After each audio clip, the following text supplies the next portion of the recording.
in those early days, because we're talking the late 90s into 2000s, I worked with the club up until principally Alex Ferguson retired.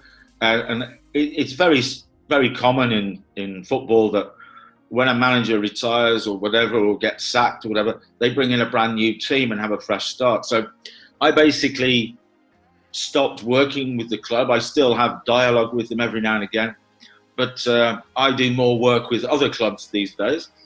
But in those particular days, there was no specific strategy. It was more educating the manager, educating the coaching staff, the physios, the club doctors, and developing ways that we could use various elements of the sleeping process to maybe help with as things change. So sometimes I would be engaged directly with the players. Sometimes the players would ask me to, advise them personally.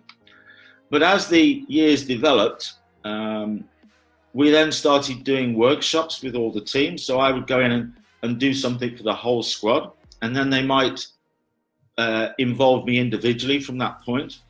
And the way it works today is a lot of the organisers, because it's about their personal recovery. So it's got a lot to do with their friends and their families and their own social side, and not just the sport. It can be quite an intrusive area, because it's quite a private space. Sleeping normally happens in a bedroom or something, and it's a private space, and we're not used to revealing, what goes on while we're asleep.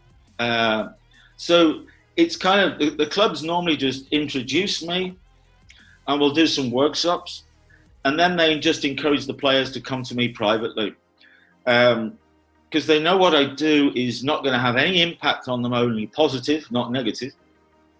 So if we can have a positive impact, then they actually just enjoy that.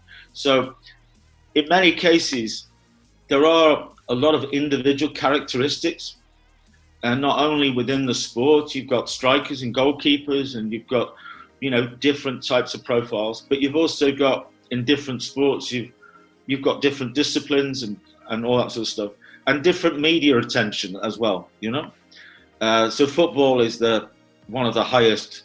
So once you become, once you get into top flight football, your time is not your own anymore, So there's a lot of dynamics, to be honest. There's sort of psychology, there's giving them techniques to be able to deal with the ever-changing circumstances, traveling through time zones, sleeping in all different types of environments.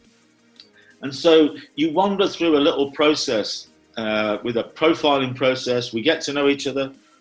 We start to peel away all of those little personal characteristics, and then we're able to apply, a redefined approach, and then they crack on, and they're sorted for the rest of their life, really, because it's not you don't have to come and see me every week, It's like, once we've sort of, re-educated and filled the gap, then they're off,